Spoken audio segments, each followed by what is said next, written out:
Welcome to the Bougie Black Brother Network.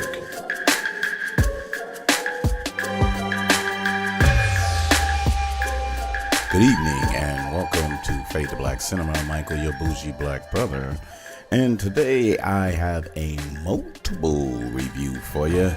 And it starts with, if you don't know, from 1978.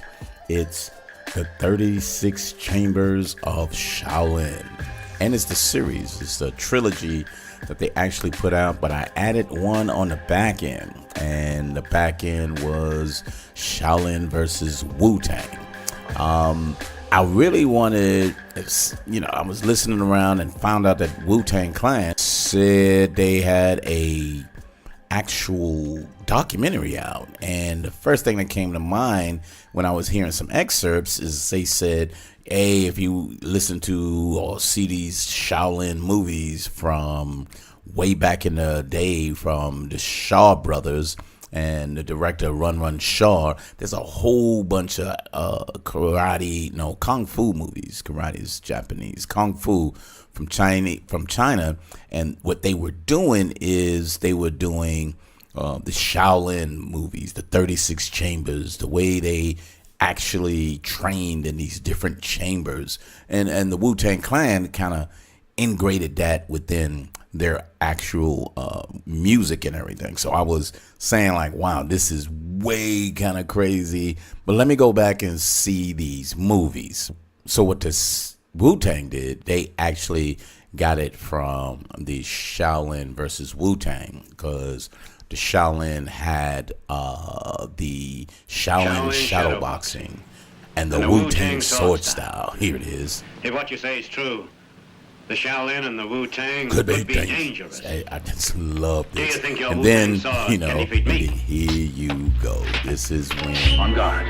This I'll is let you when try my the Wu-Tang Wu-Tang style. actually jumps Bring in the and motherfucking do their ruckus. thing. So Bring the motherfucking anyway, I ruckus. just had to put that in there. I just love that Bring the because mother- that's the bring the introduction. motherfucking ruckus. Bring the ruckus Bring the motherfucking from the ruckus. Wu-Tang into the Wu-Tang first one, the 36 Chambers. So I was like all excited and ready to see the documentary. So I went back and started seeing the 36 Chambers of Shaolin. And the three are the 36 Chambers of Shaolin, Return to the 36 Chambers, and the Disciplines of the 36 Chambers. So those are the three that kind of led into the Shaolin versus Wu-Tang. So the concept was like really, really crazy. So, the same guy, Lou, he shows up in all three, but under different circumstances. Once he's already in there and he's really arrogant. That's the Discipline. The other one, they was working for some Chinese, actually Manchurians. So the Chews.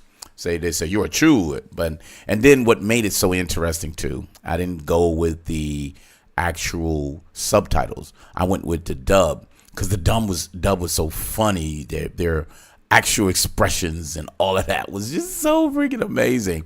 But then the actual martial arts was so clean and acrobatic and it was so exciting. And the main guy is Gordon Liu, who always showed up as Santee. And whether he was with everyone faking to be a monk or went there and became a monk and came back, but he always was going back to Shaolin. So it almost wasn't even a continued series with the same guy. It was a series, but he always went there to learn. And the 36 Chambers actually came from the 36, because there was only 35. But the actors on there was so amusing, but the fighting styles was so fantastic. So with the last one, which is the Shaolin versus Wu-Tang, the governor, which was the Manchurian government, wanted to learn the Wu-Tang style as well as the Shaolin shadow boxing. So what you find out that is the Wu-Tang was originated from the Shaolin, and they kicked them out because they allegedly said, oh, you're just arrogant and you didn't want to learn. And they was like, no, you was jealous of this new style that I did, and blah, blah, blah, blah, blah. So, that was the war between the two. And that's what it was. They kept them separate, but there was two schools after that. There was the Shaolin and the Wu Tang. But this was just so crazy, and it was so entertaining. The go through each of these movies and see the premise between historically where the Manchurians were dominating the other Chinese people from that, and how they fought back, and how they looked to the Shaolin monks to kind of help them. And most of the people who went to Shaolin became monks, and they did have fighting styles, but it was based on enlightenment and all of this other stuff. But they also train people there, so they go through separate chambers. And in the return to the 36 chambers, Gordon Liu went back, and they told him to actually learn. He wasn't going to train with them. He had to build some scaffolding. And the way he was doing the scaffolding and watching them work, he was building his own style. So it was weird that when he left, he had a whole new style. And they was like, well, I can fight him because I know the Shaolin style. But he came out with a new style with how he did the scaffolding, and how he tied the scaffolding up with bamboo, and that's what he was doing with his martial arts style. And he created something with that, and I was like, this is just so amazing. But the Shaolin monks and the abbots and the priests and everyone that was there had a cohesive net of, these are the processes that you go through. This is how we stick together. This is the process to be able to go through all 35 chambers in order to meet the highest level. And they had the swords, and then the sword style was solely different until then you find out there was a different sword style from the Wu Tang. But even in the Wu Tang versus the Shaolin, they actually combined knowing a little of the Wu Tang sword style and the Shaolin shadow boxing. So no matter what, they were part of the same. And it was just so freaking it was just amazing to see these, and the acrobatic, the comedy within that. And some of it was an intentional comedy. It was just so comedic because of the English dub, and how they replaced some words with just some American ignorant things that they would do. So it made it much more entertaining, that most people would just, they're so used to it. And when I was growing up, this always came on like Saturdays on, I think, Channel 5 and sometime on 9 and all that. So I think WPIX and WOR was actually Channel 9. I think PIX was either Channel 11, and there was one more. But anyway, we would sit and watch these movies because it was just so different.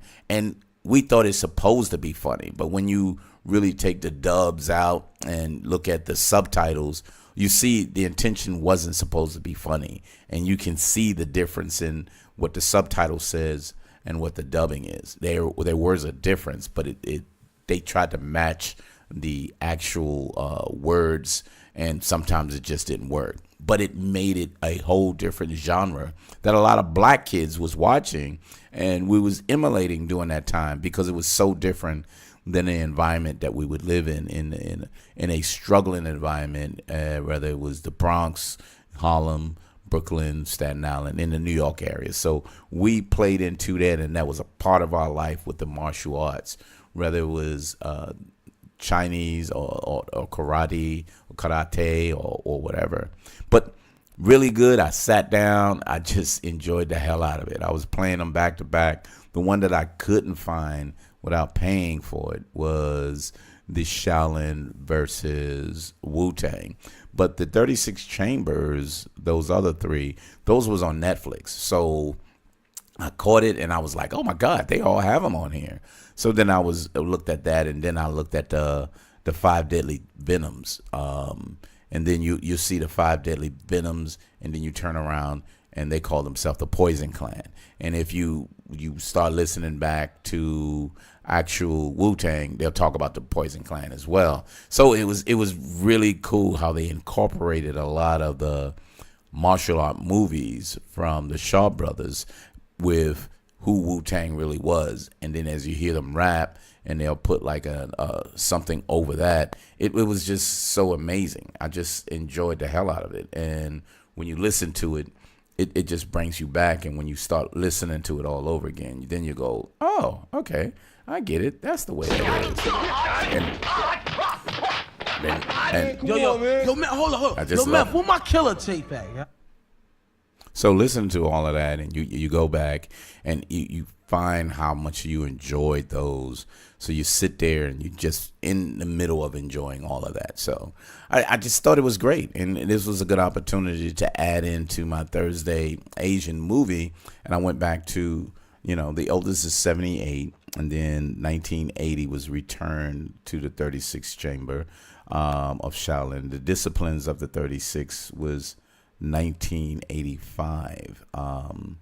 I can't find a date on the Shaolin versus Shaolin versus Wu Tang, so I really couldn't find that. But a game of chess. But as you're looking at that, those were the things that you would listen to and go from there. So before you move. Anywho, that's my review for the week, and I want to find the Five Fingers of Death, because that was another amazing one. Nothing to do with Wu Tang, but just an old Asian martial arts movie that they were doing it's just classic. When you got classic movies, you just enjoy that, and especially when it comes to martial arts. So anywho, Fade to Black Cinema, catch us on every download podcast. You can check us out on BushyBlackBrother.com under Fade to Black Cinema, Bushy Black Brother Network on YouTube, and on iTunes. I think it's Spotify. We're still on there. Spreaker, and a couple of other ones. So you can get us almost everywhere. All my podcasts are just shout out everywhere. So see us every Wednesday for regular, and whenever I'm doing pretty much the Asian movies, you'll see them on a Thursday. So thanks a lot for stopping by, Fade to Black Cinema, and we'll see you next time.